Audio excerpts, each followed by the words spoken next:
আমরা অনেকেই সকালে ঘুমে অভ্যস্ত, তাই না? আমিও টুকটাক ঘুমাইতাম। দীর্ঘদিন থেকে আমি নিজের সঙ্গে সংগ্রাম করছি যে রাত যদি ঘুম নাও হয়, সকালে কোনো ঘুম নেই। এবং আলহামদুলিল্লাহ ওদিন পর্যন্ত আল্লাহর তৌফিকে আমি ঘুমাই না। যত কষ্ট হয় হোক, সকালে কোনো ঘুম নেই। সকালে কাজ, সকালে আমল, সকালে কোনো ঘুম নেই।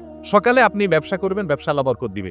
চাকরি করবেন, চাকরিতে আল্লাহ বরকত দিবে। পড়ালেখা করবেন, সেখানে আল্লাহ তাআলা বরকত দিবে। আপনি যে কাজ করবেন, সে কাজে বরকত হবে। আর যদি ঘুমায় থাকেন, তাহলে অলসতা বরকত হবে।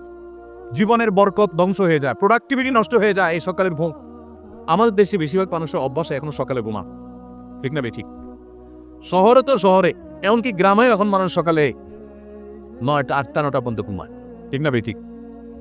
আমি পৃথিবীর অনেক দেশে দেখছি যে ভোরে সকালে দোকান খুলে ফেলে তারা। আর আমাদের দেশে অনেক দোকান আছে 10টা 11টা আগে খোলে না। কেন? কারণ পাবলিক সব ঘুমে, দোকানদার খুলে কি করবে? অনেক উন্নত দেশে আমি দেখেছি যে সন্ধ্যার পর রাস্তাঘাটে আর গাড়ি ঘোড়া নাই, কেমন ফাঁকা হয়ে গেছে, মানুষ ঘুমাইতে চলে গেছে।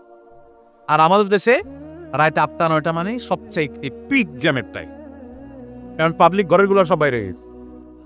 আর ভোরবেলা ফজরের পর রাস্তা ফাঁকা ফাঁকা, কারণ সব নাকটাইলে ঘুমাইতেছে।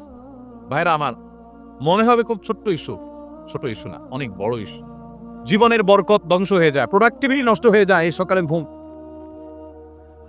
হেফজখানার ছাত্ররা তাদের দ্বিতীয় সিক্রেট হলো তারা সকালে কাজ করে। নবী সাল্লাল্লাহু আলাইহি ওয়াসাল্লাম দোয়া করেছেন, আল্লাহুম্মা বারিক লি উম্মতি ফি বুকুরিহা, আল্লাহ আমার উম্মতের জন্য ভোরের সময়টাতে আপনি বরকত দান করেন।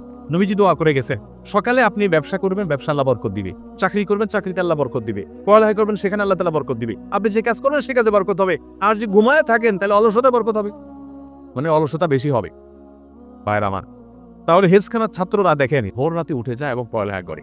আমরা অনেকেই সকালের ঘুমে অভ্যস্ত, তাই না? আমিও টুকটাক ঘুমাইতাম।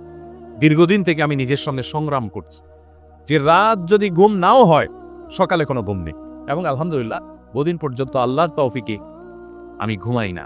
যত কষ্ট হয় হোক, সকালে কোনো ঘুম নেই। সকালে কাজ, সকালে আমল, সকালে কোনো ঘুম নেই। বাংলাদেশের একটা ব্যাপক ব্যাধি এটা, যে আজকে আমাদের ঘরে ঘরে মানুষ গভীর রাত পর্যন্ত কোনো কাজ নাই, অযথা বসে বসে 12টা 1টা পর্যন্ত মোবাইল টিপে, ঠিক না বেটি? শুয়ে শুয়ে 1 ঘন্টা টিকে। এই জন্য মোবাইল বাসায় ঢোকার আগে মোবাইলের গলা চিপে বন্ধ করে তারপর ঢুকে দেখেন। জীবন খুব সংক্ষিপ্ত, এর বড় একটা অংশ আমাদের মোবাইল টিপে টিপিতে চলে যায়। আমাদের জীবনকে যদি ক্যালকুলেশন করে বের করে দেখানো হয়, তো দেখা যাবে যে আজকালকার তরুণরা যারা অল্প বয়সে মোবাইল হাতে পেয়ে গেছে, তাদের জীবনের সবচেয়ে বড় অংশটা মোবাইলের ভিতরে ঢুক দিয়েছে। কিছু অভাবে আলাদা কাজ। ভাইরা আমার, হেফজখানার ছাত্রদের দ্বিতীয় সিক্রেট হলো তারা ভোর রাত উঠে পড়াশোনা করে। ভোর রাত উঠে পড়াশোনা করা, ভোরে উঠে কাজে শুরু লেগে যাওয়া, এটা জীবনে বরকতের কারণ। নাম্বার 3, তারা কাইলুলা করে। এইটা তো একেবারে বিদায় হয়ে গেছে, এই সুন্নাত এখন কোথাও নাই হেফজখানা ছাড়া। কাইলুলা সুন্নাতের সাথে পরিচিত আছেন আপনারা? কাইলুলা মানে দুপুরের ঘুম। দুপুরের ঘুম, এই দুপুরের ঘুম বলতে এক্সাক্ট কোন সময়টার ঘুম, এটা নিয়ে ওলামা একরামের নানা রকমের বক্তব্য আছে। একটা অথেন্টিক এবং শক্তিশালী বক্তব্য হলো এটা জোহরের আগে। হেফজখানার ছাত্ররা সাধারণত কয়টা ঘুমায়? সকালে 9টা 10টা, জোহরের আগ পর্যন্ত ঘুমায়। ঘুম থেকে উঠে গোসল করে তারা জোহরের নামাজ। নবী সাল্লাল্লাহু আলাইহি ওয়াসাল্লাম বলেছেন, দেখেন, কিলু ফাইন্না শাইতানা লা ইয়াকি, তোমরা কাইলুলা করবা, কারণ শয়তান কাইলুলা করে না। দেখেন, দুপুরের এই ঘুমটা এত ইম্পর্টেন্ট যে এখানে সামান্য একটু, ইতিমধ্যে এটা নিয়ে অনেক গবেষণাও হয়েছে। পৃথিবীতে অনেক অমুসলিম গবেষকরা গবেষণা করে বের করেছে যে দুপুরের সামান্য কয়েক মিনিটও যদি মানুষ ঘুমাতে পারে, তাহলে সেটা শরীরকে এত বেশি সতেজ করে এবং এত বেশি কাজের স্টামিনা দেয় যে সে অন্য সময় ঘন্টায় ঘন্টা ঘুমানো সেটা পায় না। আবার সকাল থেকে টানা আপনি কাজ করছেন, দুপুরে একটু ঘুমালেন, আবার টানা সন্ধ্যা পর্যন্ত আপনি কাজ করার স্টামিনা আপনার শরীরে পাবেন, স্পৃহা আপনি পাবেন। এই সুন্নাত তো একেবারে বিদায় হয়ে গেছে।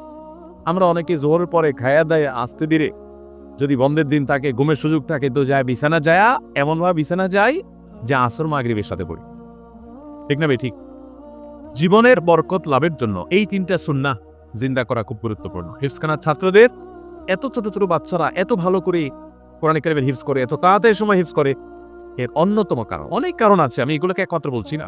তারা রাতে তাড়াতাড়ি ঘুমায়, ভোরে উঠে তারা পড়ালেখা করে, কায়রুলের সুন্নাহটাকে তারা জিন্দা করে। এর পাশাপাশি আরো তো অন্যান্য বিষয় আছে। আল্লাহ তাআলা আমাদের সবাইকে এই সুন্নাহগুলো মেনে চলার তৌফিক দান। সবার চেষ্টা করবো তো ইনশাআল্লাহ। আমার অবাক লাগে যখন দেখি অমুসলিম দেশগুলোতে সন্ধ্যার পরে মানুষ ঘুমায় পড়ে। আমি অবাক হয়ে গেছি, যেখানে দেখেছি আমি জিজ্ঞেস করছি প্রবাসী বাংলাদেশি ভাইদেরকে, ভাই এটা কি এদেশের নর্মাল কালচার? বলে হ্যাঁ, এটা কমন কালচার এখানকার, যে সবাই সন্ধ্যার পর পর ঘুমায় পড়ে। আমি বলি আরে এটা তো আমার হাদিসে আছে, আমার নবী সাল্লাল্লাহু আলাইহি ওয়াসাল্লাম বারবার বলে গেছেন তিনি রাত জাগতেন না কখনো। আর আমার দেশে মানুষকে কোনোভাবে বোঝানো যায় না, কোনোভাবে বোঝানো যায় না। শুধু আমার দেশ হলে একটা কথা, যত মুসলিম দেশ আছে বিশেষ করে মিডিল ইস্টের মানুষ তো আরো ভয়াবহ, তাদের রাত হয় রাত 12টা-1টার পর, আর আমার দেশের মানুষের রাত হয় রাত 9টার পর, ঠিক না? অফিস আদালত থেকে আইসা, দোকানপাট বন্ধ করে আইসা, কাজ কাম করে আইসা বাসায় জামা কাপড় খুলা, এশার নামাজটাকে যারা নামাজ পড়েন তারা বোঝা মনে করেন, নামাজ পড়ে বলছে ঝামেলা শেষ। এবার সোফার রুমে, আপনার ড্রয়িং রুমে সোফাতে একদম প্যাটের শরীর ঝেড়ে দিয়া বৈশা পুরা ফ্যামিলির লোকজন বসে আড্ডা জমে, বিসমিল্লাহ হয়। রাত 10টা পরে আড্ডার কি হয়? বিসমিল্লাহ হয়। এরপরে 11টা-12টার দিকে আস্তে আস্তে বিছানা যাও, তাও ওই আধা হাত একটা মোবাইল সাথে থাকে। এবার ওইটা আবার আধা ঘন্টা 1 ঘন্টা টিপতে থাকে। ভাইরা আমার, জিন্দেগি বরকত নষ্ট হওয়ার জন্য যথেষ্ট।